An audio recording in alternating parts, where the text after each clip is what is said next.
sound in. Okay. And I will refresh.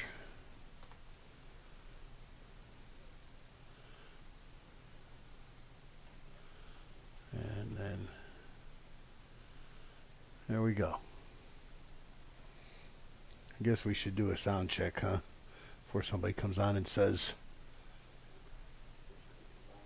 they can't hear me. Okay.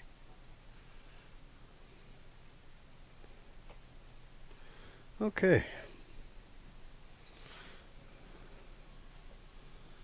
So we'll obviously we'll give a few minutes, see if anybody wants to come and play.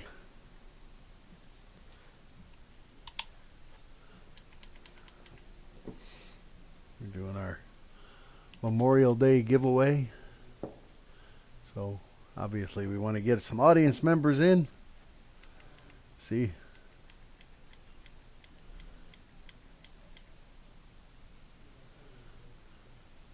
There's one. We got one.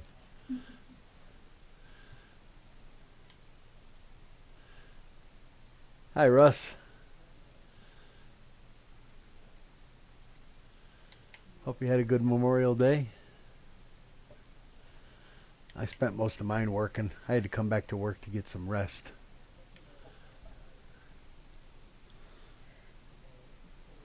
Hi, Richard. Told my wife she's trying to kill me. Got so much stuff to do out there at the camper. But I think we're just about ready for the summer. Everything's done, pretty much. Now it's just upkeep.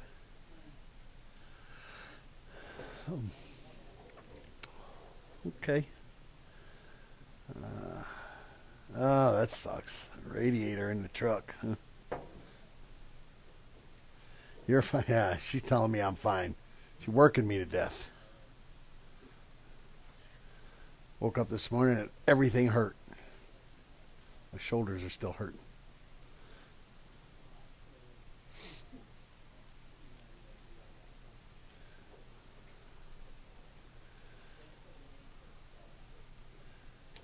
So we'll wait 1 or 2 more minutes here, see if anybody else wants to join in.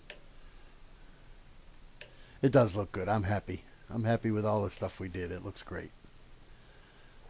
And we gotta get that old hoopty golf cart, get the wheels. We got a golf cart that was given to us and we're trying to get running, and it is now sitting on blocks waiting for new tires, and so everything looks really nice. And then there's this old Harley Davidson golf cart sitting there up on blocks. Yeah, you know, you can take the hillbilly out of the hill, but you can't take the hill out of the billy. I got to have a little bit of hillbilly. All right, so I guess we'll get going and see who joins us as we talk a little bit. We're going to have obviously do our giveaway, but that will be a little later on in the show towards the end. I'm going to make you all sit and listen to me before I give stuff away. So that's how it works, right? So we've been talking about all the various aspects of building an AR. We built an AR in here a few weeks ago, and we've been slowly going through the different sections. We did muzzle devices, we did grips, we did handguards, and this week we're talking triggers and lower parts kits.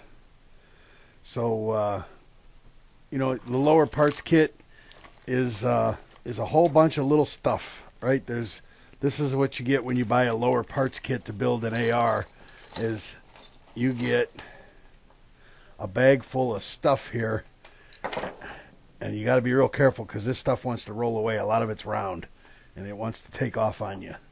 So you're getting things like your trigger and your hammer, okay? And you're getting your trigger guard, and you're getting your front and rear takedown and pivot pins, and you're getting your springs, your hammer and your trigger springs, and your detent springs, and you're getting the little detents, and you're getting all these little things that all go into the lower receiver, and basically this is your fire control group. This is what makes, the whole thing function. Your mag release, your bolt catch, all the different little aspects and little pieces of the lower parts kit are in. See if I can push it forward. Nope, I got to pull it back. I'm backwards here. Okay, so I'm pulling it back. All right, perfect. Okay, and you got your grip. Okay, and so this is all the kind of stuff that comes in there. It's not something you want to cheap out on. There's plenty of cheap lower parts kits out there. A $30 lower parts kit, you can just about guess where it comes from, and you can tell. I've had pieces break on lower parts kits that were not American made, and they're MIMs. Most of them are MIMs. You're casting at a minimum is what you want. Metal injection molding has come a long way, but you still these parts are taking some abuse, and I don't want MIMs. I want, these are forgings at a minimum. I always look for the finish on them too. I'm not a big fan of the mag phosphate finish, that gritty, dark gray looking, dull. Right, you're kind of looking at something like this gas block here. This has a mag phosphate finish on it, and it's fine. There's nothing wrong with it. It's just not what I prefer. I prefer the black nitride finish that you see on something like this. You can see the shine to it, okay? As you can see how shiny that is. And right, that's black nitriding. And black nitriding just looks so much better on the parts on the gun. They don't have that gray. Hi, Marissa. My daughter's watching too. So I'm always looking for stuff like that. And again, like I said, I want to buy, I always try to buy American-made stuff. And, a decent lower parts kit is going to run you $50-$60. Okay, something that's made here in America and has a decent brand name, and they could be higher than that, even depending on the brand name and some of the different aspects of what is in their lower parts kits. Some guys enhance them up a little bit and do some different things to make them a little more valuable.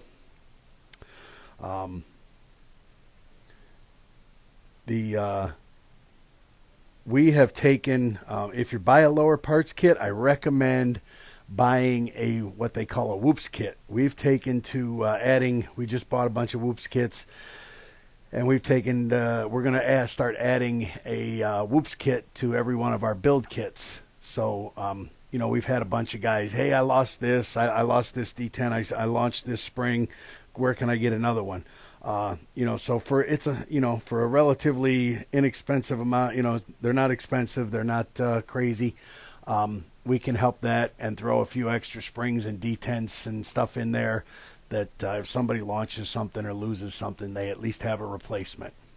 So, I highly recommend, if you buy a parts kit or a kit that doesn't come with a whoops kit, you snag up a whoops kit, because if you're new to building ARs, you're probably going to launch something. I've been building ARs for a long time, and every now and then I still launch something. It happens. So, the great thing to do with this lower parts kit, when you get it out, is print out a template online of what everything is and what the name is, okay? And then you can lay the part down next to the template and make sure, one, that you have everything, and two, that you know what everything's name is. That way, when you're watching a video and an all pink AR, well, they make them. I've seen them. I've seen Hello Kitty ARs. Once you have these parts all laid out in the template, and you know the name of each one, and you're watching your videos, or you're reading your instructions on how to build an AR, and they tell you to grab the buffer spring detent, you're not looking and going, well, what is a buffer spring detent, right? You have a template here with the name on it, and then you know what the buffer spring detent is. You know what the trigger spring is. You know what the hammer spring is. You know what the disconnect is. You can see it on the template. You can call it by name. And when they tell you to insert the disconnect spring into the trigger pocket, and then you're going to understand what you're doing because you know the name of all these different things. Highly recommend doing that. So the basic, the most important part of your lower parts kit is obviously your fire control group, your hammer and your trigger, your disconnect, and the springs that go along that are associated with those. Right. Mil-spec triggers is what comes in just about every standard AR kit. So they're great triggers. They've been around for a long time. They do exactly what they're supposed to do. They're functional, and they're universal. They're going to work. I've had very rare instances where I've seen problems with a lower parts kit with triggers, mil-spec triggers and hammers. Over the years, I've seen a couple here and there. Mostly, obviously, foreign stuff that just isn't made right. And you got to do a little file, you got to do a little something, you got to do it right to get it to work. So it does, again, that comes back to making sure that you're buying good quality stuff. So mil-spec triggers, right? This is what we got in this jig right here is a mil-spec trigger. And this is what we wanted to talk about today, was upgrading to a drop-in trigger and why you would want to do that. A drop-in trigger is far superior to the mil-spec trigger in that if you watch, if I can catch this on camera, okay, you're going to see, I hope you can see, I'm going to try to get this on in camera so you can see here, and you're going to watch me pull this trigger, and you're going to see that trigger, right? You see how far that trigger traveled before it released, right? It's creeping, and then finally it went off. Probably close to 1/8 of an inch of travel before it went off. So what that leads to, okay, is you're pulling, and you're anticipating, right? You're, okay, here it comes, and you start flinching, right? You start anticipating that shot. Or to get away from the creep, you start slapping the trigger or cranking it. You're and that causes you to do all kinds of weird hand motions, right? As you slap a trigger, you're pushing, you're pulling, you're doing different things with your hand that causes you to lose accuracy. And it's just like I said, it's a good system. You can work with them a little bit. They can be, don't do what I'm doing right now in your lower. Not good, right? Thank you, Russ, for telling me that. Don't sit there and do that in your lower. It's not good for it. This is a dry fire jig. It's made for doing this. It's plastic, and it's going to soak up that abuse, and nothing's going to break. If you do that in your lower, you could start breaking things. So what you get with a drop-in trigger, a well-made drop-in trigger, is you're going to, let's see if we can catch this on camera now. Okay, what happens is there's no creep. Okay, so let me show you this real quick. Okay, this is on safe, right? This is how much play, see that? That's how much play is in that trigger. That's part of the creep that you're taking up when you're pulling the trigger, or the take up, they call it. In safe, same condition, drop-in trigger, there's nothing, right? There's no movement whatsoever. It's gone, okay? So there's no take up there. You don't have to pull to get it to that position where it's ready to take fire. So what you do with this then is you'll watch, you're just going to put your finger in there and apply steady pressure until it breaks. and it almost comes as a surprise. Really, that's what you want, is for that action, that break, to come as a surprise. You're not slapping, you're not pulling, you're not cranking it off in different directions. Yeah, this is one of our parametric triggers. 3.5 to 4 pound, right? It's a lighter pull. Mil-spec trigger can be anywhere from 6, 7, 8, 9 pounds a pull. There's a very wide range of what's acceptable in a mil-spec trigger. You get one that could be 6, you can get one that could be 9. Like I was saying, there are some things you can do with a mil-spec trigger. You can polish, you can do some things. You just got to be really careful. You don't want to overdo it, because then you could get one that does some things it's not supposed to do. Right? If you go overboard on polishing a trigger, you can engage a giggle switch, if you know what that means. But you're looking for that no creep, and when you get to the 3.5 to 4 pounds, it just breaks over.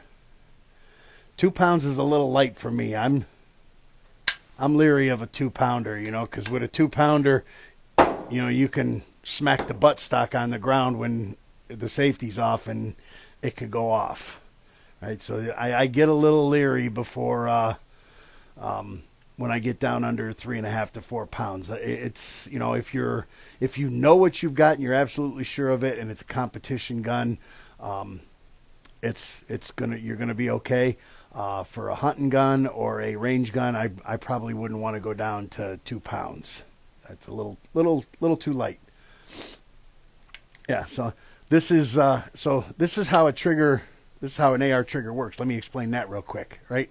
So when you fire, okay, boom, gun goes off, gun cycles, bolt comes back. The bolt pushes this down into place, pushes the hammer back down, and it engages with the disconnect. Then, when you let go of the trigger, that lets go from the disconnect, engages the sear point, okay? And then it's ready to fire again. So it's self-cocking is what it's doing, right? It's cocking itself. It's catching so that as the trigger's pulled, it doesn't become a slap fire or full auto. And then when you let it go, it comes back up to the sear point, and then off you go again. And you can see, right? Watch again on this heavy. Take the safety off. I got to really, I really got to pull on that to get it to go off. With this, it's just a nice light, right? There's not much there. It's just a few pounds of pressure, and it goes off. And that's what you're looking for with a drop-in trigger, is that crisp, clean break, they call it, that should come as a surprise. And that's going to prevent you from slapping the trigger and pulling your shots. You can stay on target real nice, and you're comfortable, and you're just slowly squeezing that trigger until the gun goes off. So, one of the best upgrades that you can do for your AR for accuracy is a drop-in trigger, in my opinion.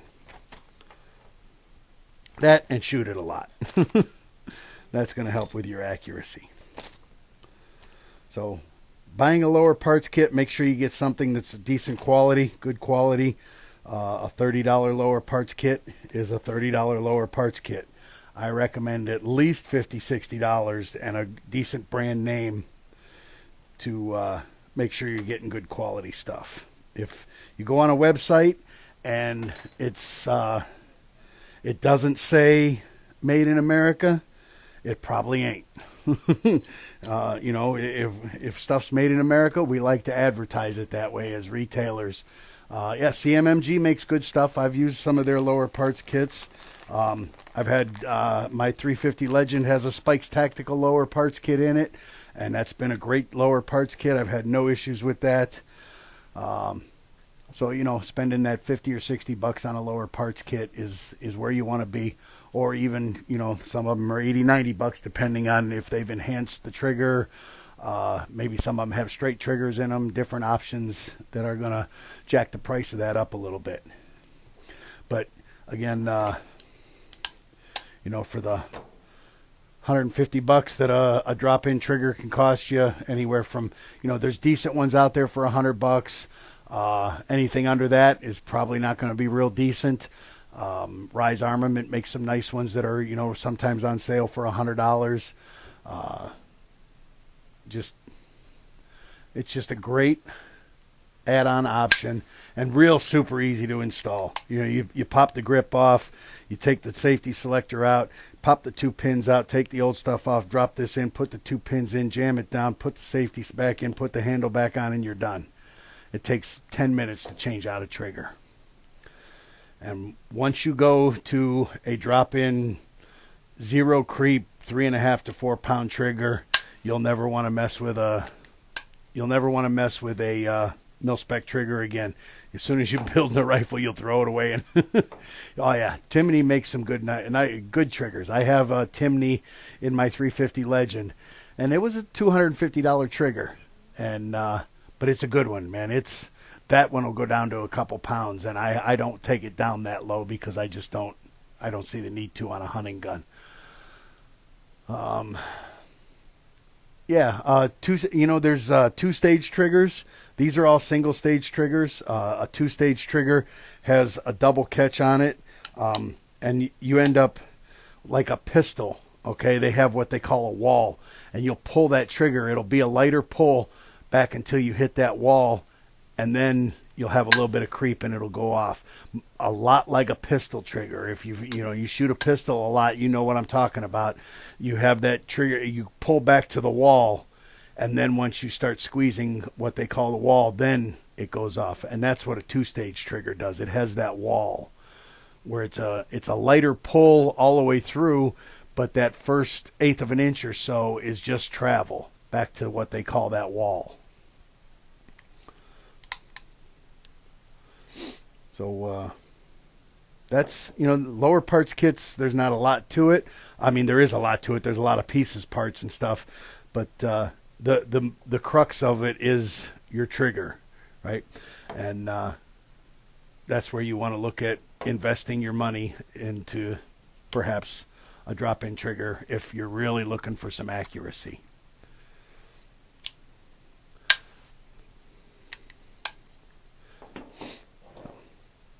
All right. So we got about 10 people in here.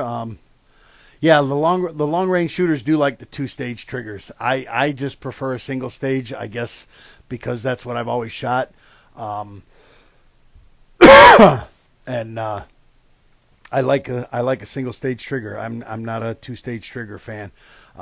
Obviously, it's what you get when you get a pistol, but I'm just not a fan. So. But there are some good ones out there. All right. Excuse me. All of a sudden I got allergies were tearing me up this past weekend. Oh, my eyes were itching. And so dry weather, everything's growing. It hasn't rained here in like a week. And they're not calling for any rain for like the next week or two. We're going to go a couple, 3 weeks without rain. So we got it all early in the year. It did rain pretty good earlier this spring. I use some kind of nasal spray. I forget what it is, Flonase or something. Works pretty well.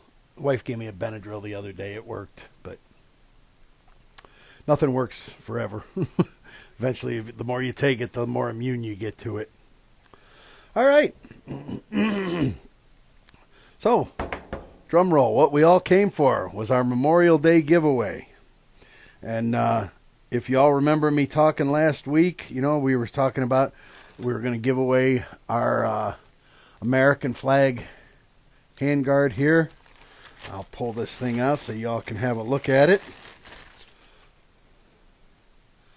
Right, our battle-worn Old Glory Stars and Stripes. Real nice. Meshes real nice with the black. It doesn't have a radical demarcation of coloring, so it doesn't look out of place when it's put on a black receiver set. So this is the grand prize today. This is what we're going to give away last. So you heard me talk about last week. We'd probably have some other stuff to give away in here. And we do. We always like to give stuff away. So we had 81 people sign up. Well, there's not 81 people. Some people signed up multiple times. So there is an opportunity for someone to win twice. I will tell you that right up front. Some people, we gave everybody the opportunity to go to the different places, Instagram, Facebook, the website, and every time you put in an entry from the different places, you got another entry. So someone could have multiple entries in here, and some people do. So just so you know, someone could win multiple prizes. All right, so we have 81 entrants. You can see here, we got everybody's name. We Dallas Ballard, Russ Jackson, Bradley Berry, Benjamin Moat, Dakota Wolf, Ryan McKeever, Kimberly Hackney, Antoine Fernandez, so on and so forth, right? Everybody's got a name on here, and everybody's got a number assigned to them all the way down through 81. Okay? So I'm going to pull up my random number generator here on my phone. I'm going to plug in 81. You'll see minimum, maximum is 1 and 81. Okay? We got 1 and 81. Okay, so everybody's in. First generation. First prize we're going to give away, we have a 1/2x28 threaded linear compensator all the way up to 375 diameter. So this will accommodate all the way up to like your 350 Legends, even 9mm, if it has a 1/2/28 thread. We have in this package a angled foregrip, and also a low profile gas block. So you're getting all three of these items right here, for $80, $90 retail value.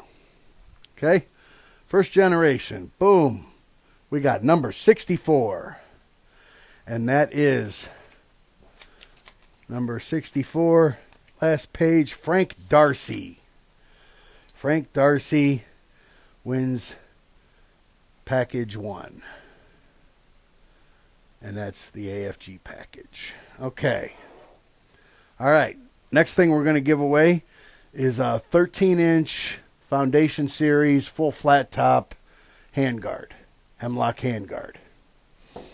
Okay. Next number. 57.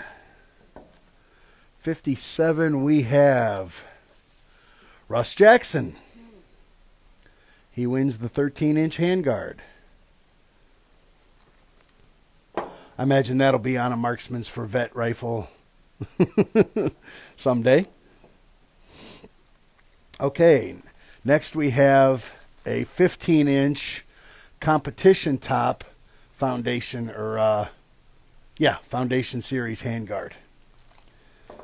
Okay, and number 50. We're staying in the higher numbers today. What do we got? 50, 50, 50. Holly Holstein won the 15-inch handguard. All right.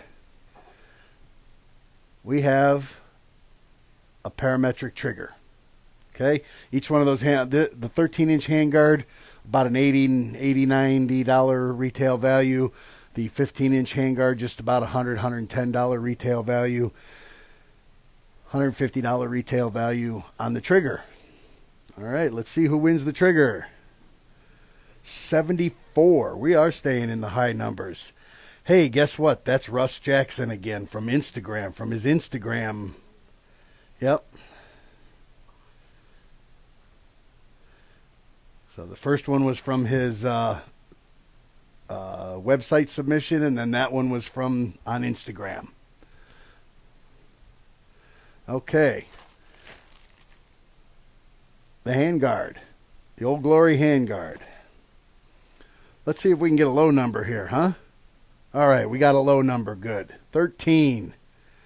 Maxwell Palau. Maxwell. There he is right there. Maxwell got it. He got the Old Glory Handguard.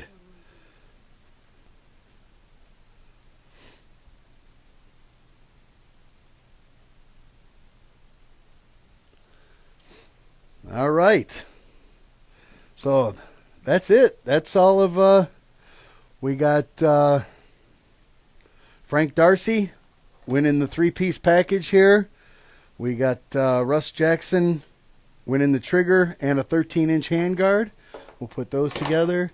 We'll put this together. Then we got Holly Holstein winning the 15-inch handguard, and then Maxwell winning the Old Glory handguard. All right. So that's our Memorial Day giveaway. Myra will get all this stuff out. If we don't have your address, Russ, I know we have yours. Max, I'm pretty sure we have yours. Holly Holstein, I don't think we have yours, and I'm not sure about Frank Darcy either.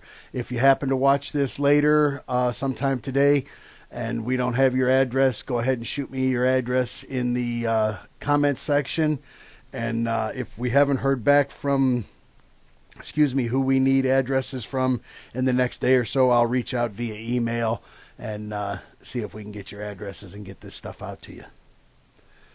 All right. Congratulations to all the winners. And next week, we're back here. Yeah, I'm in town next week, and then I'm out to Oklahoma the week after.